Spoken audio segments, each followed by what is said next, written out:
नमस्कार, मेरा नाम है रूपा बुद्धि राजा। मैं tarot card reader, vastu expert, numerologist हूँ।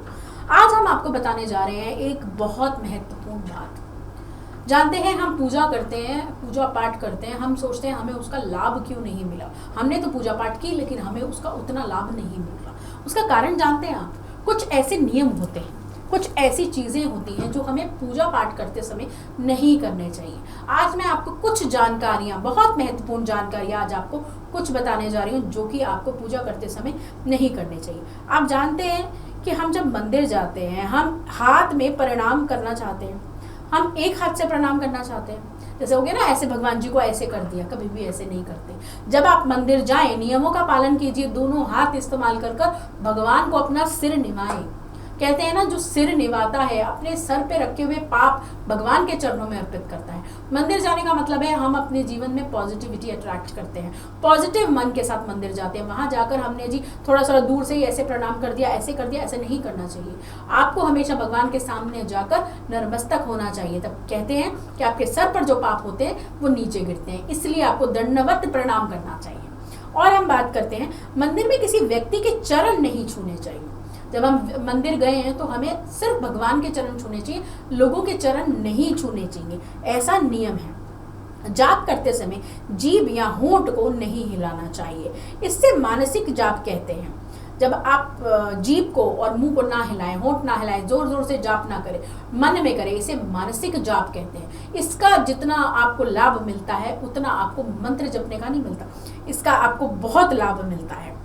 जिस तरीके से आप कहते हैं ना मानसिक जप करते हैं, उसका हमें विशेष प्रावधान माना गया है और उसका विशेष लाभ मिलता है। जाप करते समय माला को पकड़ने या गोमुखी से ढककर रखना चाहिए। माला को कभी भी ओपन रखकर आप माला का जाप ना करें। कोई भी माला हो, आजकल तो बहुत तरह की माला आ गई है, लेकिन आपको उसको किसी कपड़े में ढककर ही रखना चाहिए, क्योंकि बहुत जल्दी नज़र लग जाती है। आप जानते हैं, यदि एक बार आपके पाठ को नज़र लग गई, एक बार आपकी माला को लोगों ने देख लिया, तो आपका चीज़ें काफ़ी हद तक बंद जाती हैं, काफ़ी हद तक आपका जो पूजा पाठ है वो ग्रो नहीं कर पाता, चीज़ें अध्यात्म की तरफ नहीं जाती। तो आपको हमेशा ढककर ही माला जपनी चाहिए। कहा जाता है, जाप के बाद आसन के नीचे भूमि को स्पर्श कर नेत्रों को लगाना चाहिए। जब भी आप पाठ करके उठते हैं, कोई यज्ञ करके उठते हैं, तो आपको हमेशा आंखों को लगाना चाहिए धरती से। कहते हैं सबसे पहले पाठ करते हुए जब भी उठें, धरती पर ही कहते हैं हम पाठ करते हैं, पूजा करते हैं, हमें सबसे पहले उठते समय अपने धरती का फल लेना चाहिए, नहीं तो हमें फल नहीं मिलता। तो जब भी आप पूजा करके उठे, चाहे आप थोड़ी सी पूजा करें, कोई जाप करके उठे, मंदिर में करें, घर में करें, लेकिन मंदिर से अपनी जगह पे जहाँ पर आपने जाप किया उसको अपनी आंखों पे जरूर लगाएं, ये बहुत जरूरी है। कहा जाता है, संक्रांति, द्वादशी, अमावस्या, पूर्णिमा और रविवार संध्या के समय तुलसी तोड़ना निषेध है। तुलसी नहीं तोड़नी चाहिए। इन सब जो मैंने आपको बताया, संक्रांति पर नहीं तोड़नी चाहिए, द्वादशी पर नहीं तोड़नी चाहिए, अमावस्या पर नहीं तोड़नी चाहिए, पूर्णिमा पर नहीं तोड़नी चाहिए, रविवार को और संध्या काल के समय तुलसी ना तोड़ें, विशेष पाप मिलता है आपको। तो आपको इन चीज़ों का ध्यान रखना चाहिए। जैसे कहा जाता है, एकादशी पे घर पे चावल ना बनाएं। ये सब बातें मैं आपको वो बता रही हूँ कि आप सोचते हैं ना कि हमने तो पूजा की, इतना टाइम हमने पूजा की, लेकिन हमें फल नहीं मिला। इन सब चीज़ों को ध्यान में रखिए।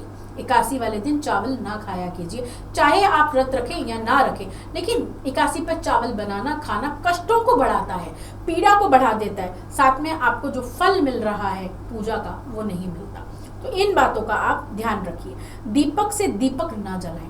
कभी भी हम जोत जला देते हैं ना, तो जोत से ही हमने अगरबत्ती जला दी, अगरबत्ती से ही हमने दूसरी, ऐसा नहीं करना चाहिए। कभी भी जोत से जोत नहीं जलानी चाहिए पूजा के स्थान में। ये वही सब चीजें हैं जिनसे आपकी पूजा का फल कम होता है, तो ध्यान रखिएगा इन चीजों को। यज्ञ, श्राद्ध आदि आपको काले तिल का प्रयोग करना चाहिए, सफेद तिल का प्रयोग नहीं करना चाहिए, क्योंकि कहा जाता है कि सफेद तिल जो होते हैं उनसे हमको यज्ञ में नहीं डालना चाहिए। काले तिल से आप पूजा कर सकते हैं और वही आपके लिए शुभ रहता है। ये कुछ चीजें मैंने आपको बताई जो कि आप कर सकते हैं। शनिवार को पीपल पर जल चढ़ाना चाहिए, पीपल की 7 परिक्रमा करनी चाहिए। परिक्रमा करने से आपको श्रेष्ठ फल मिलेगा।